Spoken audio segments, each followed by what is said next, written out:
tensyon mas lalong tumitindi. Iran nangakong babawi sa banta ng US. Iran Supreme Leader Ayatollah Ali Khamenei has warned of a forceful retaliation in case of an American attack on Iran. Sa kasalukuyan ay nagiging mas mainit ang tensyon sa pagitan ng United States, Israel at Iran dahil sa mga patuloy na banta, pag-atake at negosasyon. Sa bawat hakbang na ginagawa ng bawat panig, tila lalo pang umiigting ang sitwasyon habang ang buong mundo ay nag-aabang sa maaring mangyari. Ngunit paano nga ba haharapin ng Iran ang matinding pressure mula sa Amerika at Israel? At ano ang maaaring kahantungan ng kanilang mga patuloy na hakbang?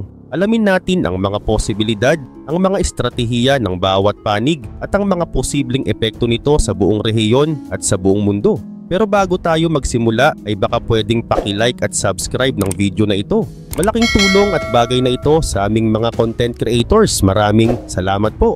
Kaya naman simulan na natin.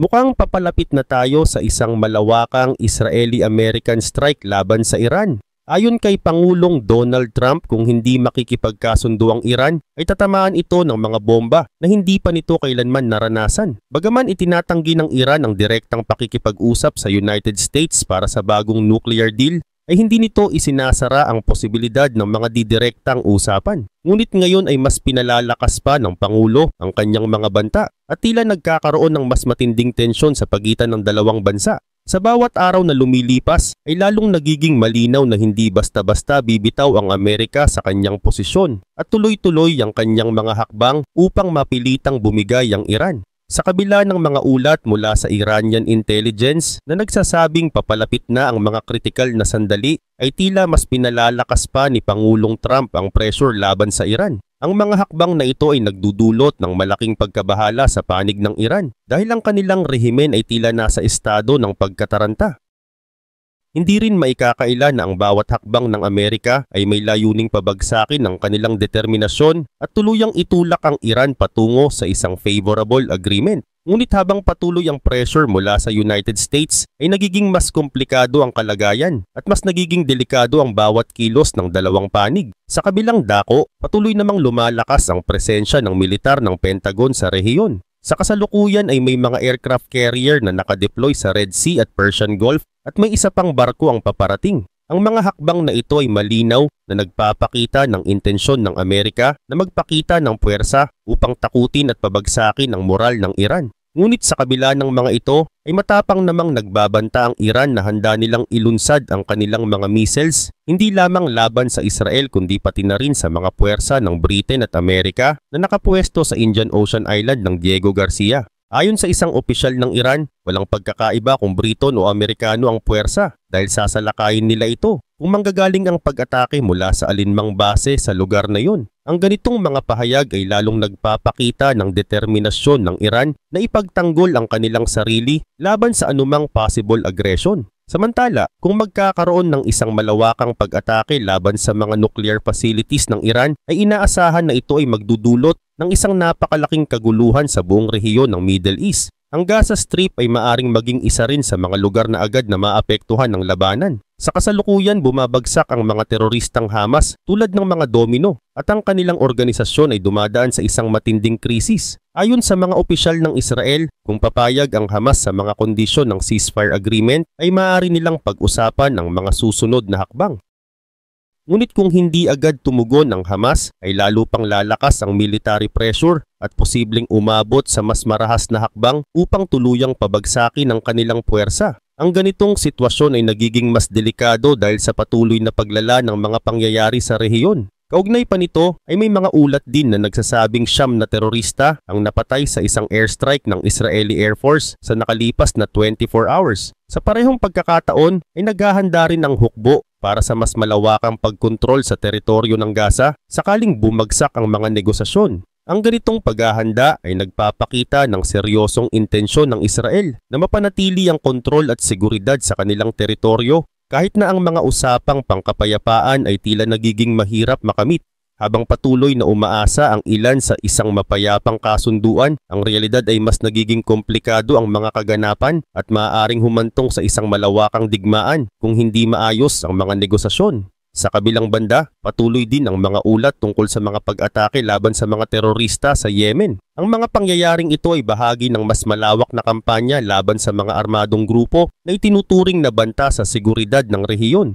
Habang patuloy ang mga operasyon laban sa mga teroristang grupo, ay nagiging mas komplikado rin ang sitwasyon dahil sa iba't ibang interes at alyansa na kasangkot sa labanan. Ang bawat hakbang ay may kaakibat na panganib at maaaring magdulot ng hindi inaasahang resulta na maaaring magpapalala pa sa sitwasyon. Sa katunayan, pataas ng pataas ang tensyon sa paligid ng Iran dahil sa patuloy na mga kilos ng United States sa Arabian Gulf at sa kabuuan ng Middle East. Ang mga hakbang na ginagawa ng United States ay hindi basta-basta dahil nagtitipon sila ng kanilang mga puwersa at kakayahan sa iba't ibang lugar bilang paghahanda para sa isang posibleng malawakang atake laban sa Iran. Kabilang dito ang pagpapadala ng aircraft carrier na USS Harry S. Truman kasama ang buong battle group nito. Samantala, paparating na rin ang USS Carl Vinson kasama ang battle group nito mula sa Far East. At malapit na itong umabot sa mga teritoryong may kakayahan upang maabot ang Iran at Yemen.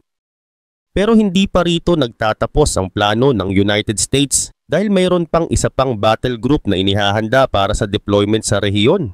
Ang mga barkong ito na nag-ooperate sa mga karagatan na malapit sa Iran at Yemen ay nagbibigay sa United States ng malaking kakayahan upang magsagawa ng mabilis at makapangyarihang mga combat operations na maaaring mahirapang sagutin ng Iran. Bukod pa rito, may posibilidad din na magpadala ang United States ng mas malaking puwersa mula sa Indian Ocean Island base ng Diego Garcia. Ang Diego Garcia ay ang pinakamalaking isla sa Chagos Island chain na matatagpuan sa gitna ng Indian Ocean at bahagi ng British Indian Ocean Territory. Sa aktwal na kalagayan ay nagsisilbi itong pangunahing base ng mga barko at isang malaking Air Force base na pinamamahalaan ng United States at mga British forces. Ayon sa mga ulat, ang mga B-2 Spirit bombers ay kasalukuyang nakaistasyon sa lugar na ito. Ang makapangyarihang stealth aircraft na ito ay may kakayahang magdala ng iba't ibang uri ng munitions, kasama na ang mga bunker buster bombs at maging ang mga nuclear weapons. Sa kasalukuyan, ang kapangyarihan ng United States sa rehiyon ay umabot na sa isang critical level.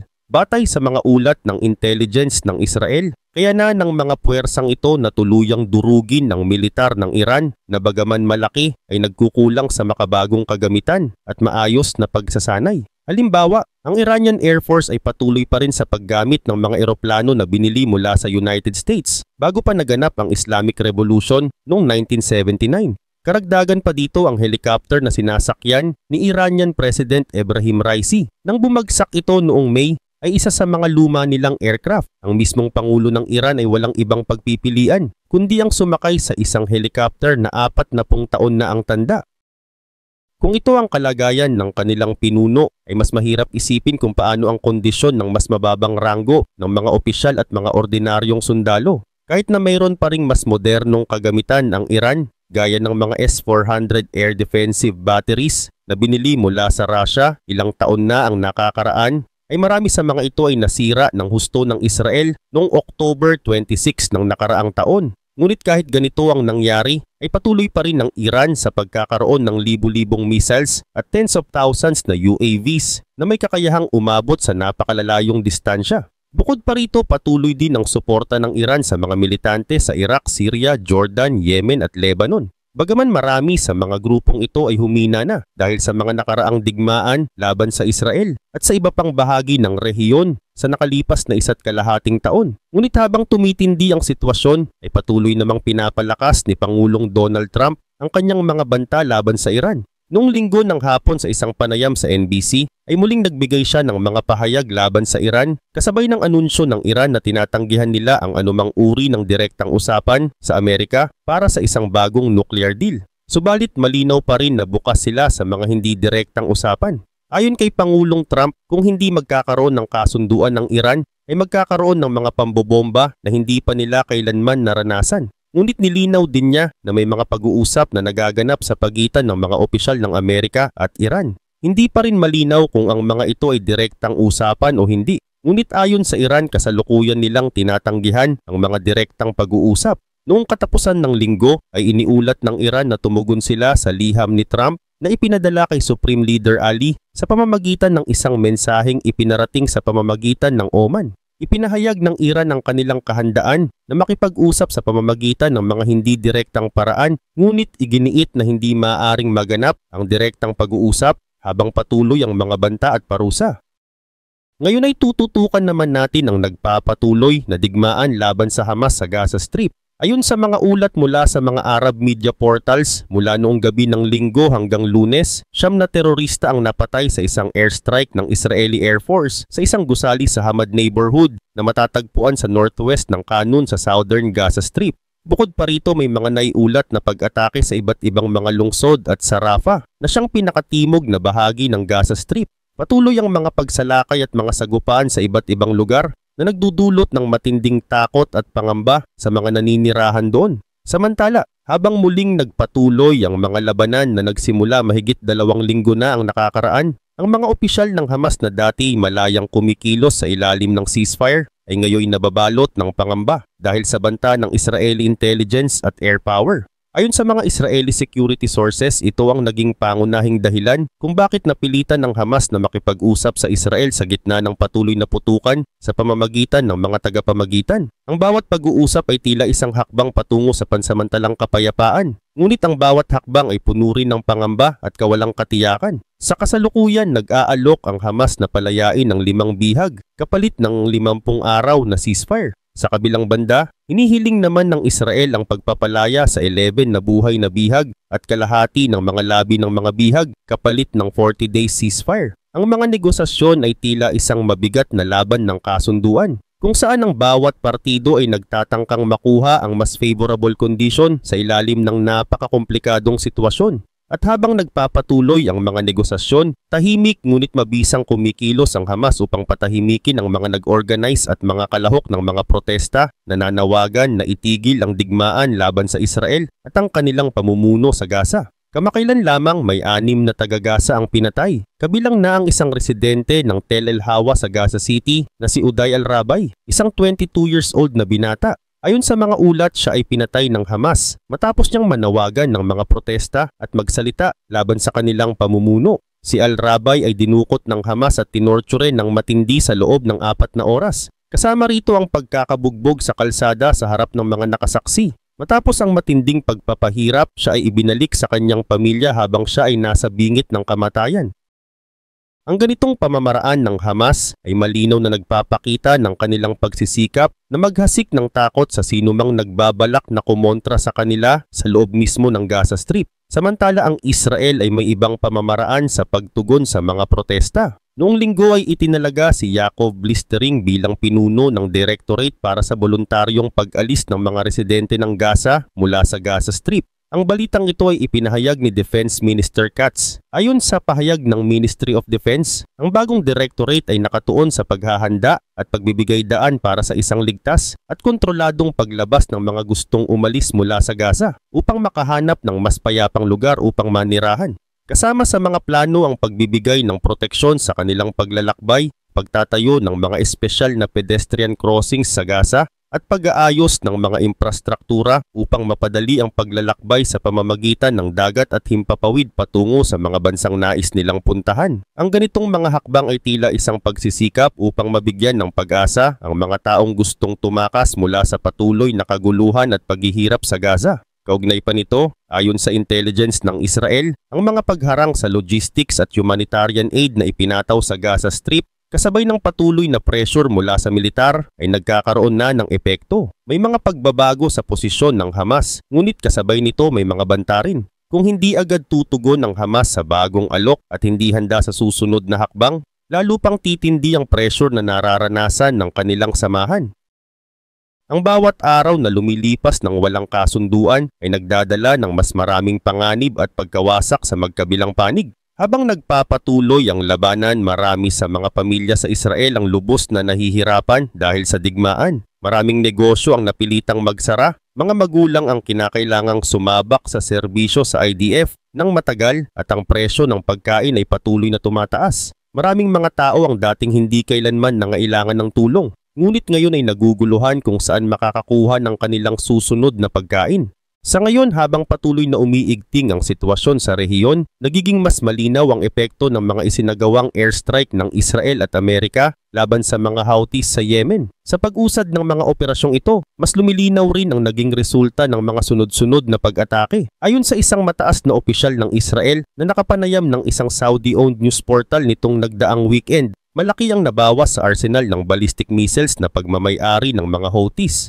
Ang pagbawas na ito ay resulta ng serye ng mga malawakang pag-atake na isinagawa ng Israel sa pakikipagtulungan ng Estados Unidos. Ang pagsasanib puwersa ng dalawang bansa ay nagdulot ng makabuluhang epekto sa kakayahan ng mga Houthis na maglunsad ng mga pag-atake sa rehiyon. Dagdag pa rito, ipinahayag din ng naturang opisyal na ang mga Houthis ay may natitira na lamang ilang dosenang missiles at launch platforms. Ang pagbawas na ito ay nagdulot ng malaking paghina sa kanilang kakayahan na makaapekto sa mga pangyayari sa rehiyon at magsagawa ng mga atake laban sa Israel. Subalit kahit na malaki ang nabawas sa kanilang mga armas, nagpatuloy pa rin ang mga pag-atake. Noon ngang linggo ng umaga ay naitala ang ikasyam na pag-atake mula Yemen patungo sa Israel mula nang matapos ang ceasefire sa Gaza. Ang mga pag-atake ay nagpapakita na bagaman malaki ang nabawas sa kakayahan ng mga Houthis, patuloy pa rin ang kanilang mga hakbang upang maipakita ang kanilang presensya at intensyon.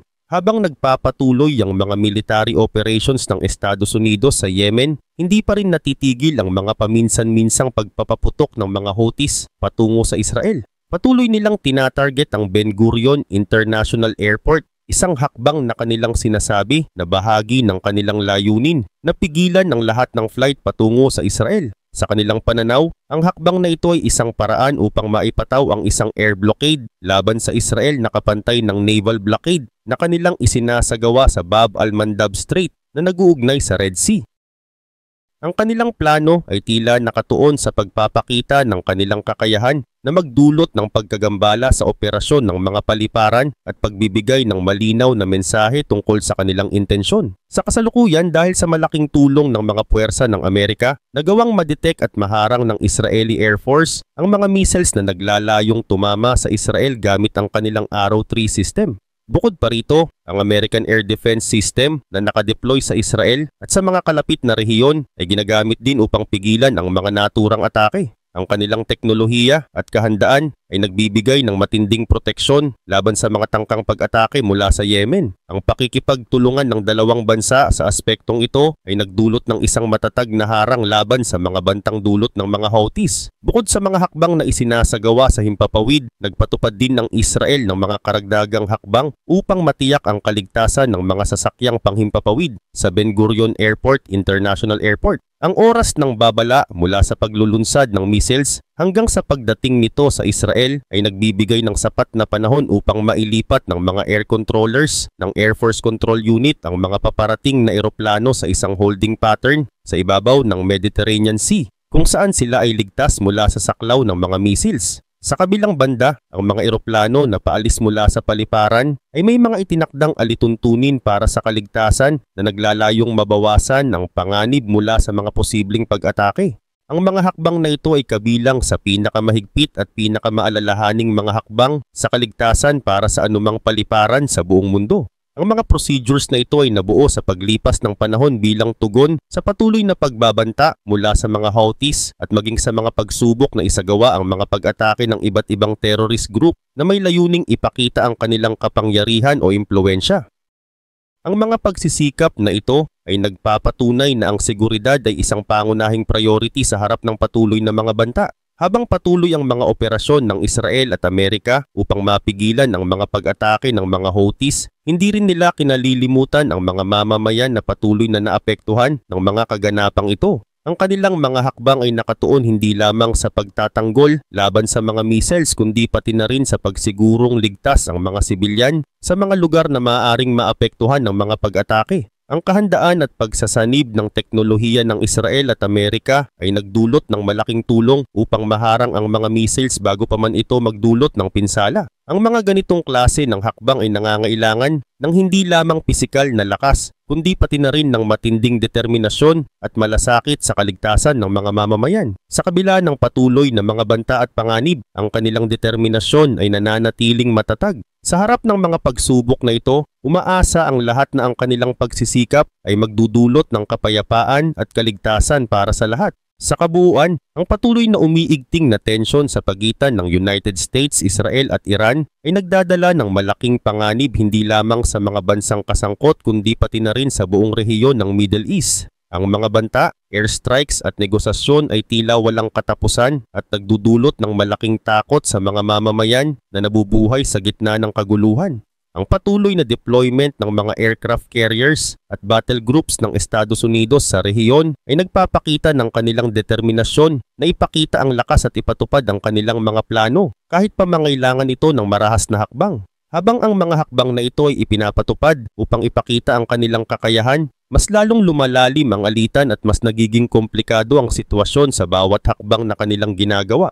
Sa kabilang banda, ang Iran ay hindi rin nagpapakita ng kahinaan. Sa kabila ng kanilang mga limitadong kagamitan at luma ng mga military assets, ipinapakita pa rin nila ang kanilang determinasyon na ipagtanggol ang kanilang bansa laban sa anumang posibleng pag-atake. Ang kanilang mga missiles at UAVs ay patuloy na bumibida sa kanilang arsenal, habang ang kanilang mga alyansa sa iba't ibang militanteng grupo sa Middle East ay nagpapakita ng kanilang pagsusumikap na mapanatili ang kanilang impluwensya sa rehiyon. Kaya naman ang ganitong kalagayan ay tila nagpapaalala sa mundo na ang Iran ay hindi basta-basta magpapatalo at handa silang ipagtanggol ang kanilang teritoryo at mga interes kahit na paunti-unti nilang maramdaman ang mga epekto ng mga hakbang na ginagawa ng Estados Unidos at Israel. Karagdagan pa rito, ang mga pangyayaring ito ay nagdudulot din ng matinding epekto sa mga mamamayan na nakatira sa mga apektadong lugar tulad ng Gaza Strip at Yemen. Ang mga airstrikes at patuloy na operasyon laban sa mga armadong grupo ay nagpapahirap sa buhay ng mga sibilyan na nasasadlak sa gitna ng mga labanan. Marami ang nawawalan ng tahanan, kabuhayan at mga mahal sa buhay dahil sa mga operasyon ng militar at mga sagupaan.